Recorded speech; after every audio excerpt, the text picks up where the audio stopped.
White woman, black man, teenager with tattoos. University of Minnesota says 2 of those are wrong and will no longer include descriptions of race to warn students of potentially dangerous criminals because they, quote, may unintentionally reinforce stereotypes of black men and other minorities. But is the university actually avoiding its legal responsibilities to keep students informed by banning these descriptions and keep them safe?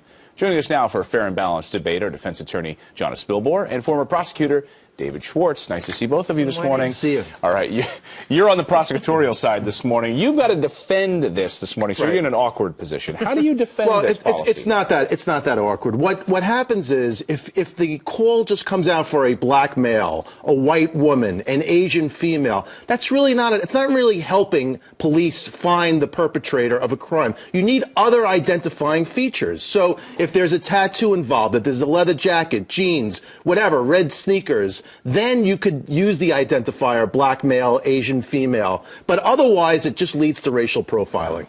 No, the jeans and the red sneakers can come off. The one immutable quality that any of us has is our race. How can you say to be on the lookout for this is what they'll sanitize it so badly that you have to be on the lookout for a human that has committed a crime. How does that help anyone? It's not true, because you could use the identifier as long as there's more specific details. So if there's a specific description, you could add on that it's a black male. What they're trying to avoid is there's a black male who committed a robbery. Are they That's plain wrong. But are they handicapping authorities? Because now they're going to have to sit back and say, wait a second, is this a stereotype? Does this rise to the level of being descriptive enough that I can even offer this over the radio? When you call the police, they want to know, what is the race of the suspect? What did you see? How tall? What do you think the approximate age is? And is there any other thing that could identify this person? You have to have it all. You can't take out race just because you're trying to be politically correct. Here's what the university says. They say race is not being banned from our crime alerts. When we have enough information about suspects to reasonably allow individuals to take action to keep themselves safe, we will include a suspect description in the alert, including race.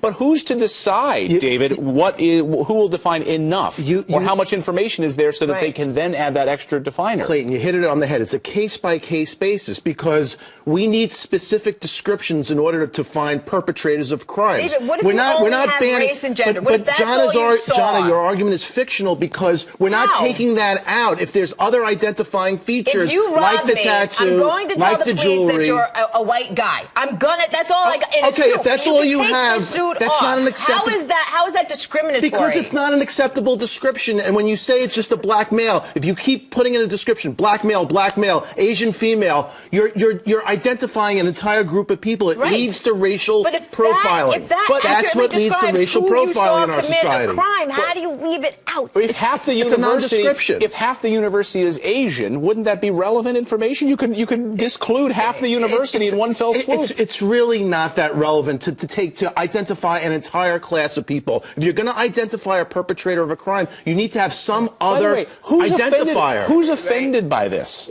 Who, the perpetrator who has the tattoo, who may be black? No. Probably the criminals. The problem is it leads to other societal problems of racial profiling. We see it all the time. When I was in the Brooklyn DA's office, I saw it all the time, where you identify an entire class of people. You cannot racial profile like that. You have to have another identifier. What we need to do is stop with the false accusations. That would go a long way in race relations. But if somebody commits a crime, you have to describe what you saw and who did it. In a courtroom, to a police station, and on campus. As you know, a huge problem in our society is cross-racial identification. Cross-racial identification is a big problem. It's much harder for somebody who's white to identify somebody who's black. The studies have shown that over and over again. In front of a jury, when the victim says, well, the person who raped me was 6 feet tall. That's all I can tell describe. Unacceptable. Black male, Asian female, white. It's just an unacceptable description. You need more. You have to have more. Thank you for both waking us up this morning. What a great debate. We try. We want to hear from you this morning. Go to our Facebook page, weigh in. Where do you come down on this debate? Thanks, guys. Thank you.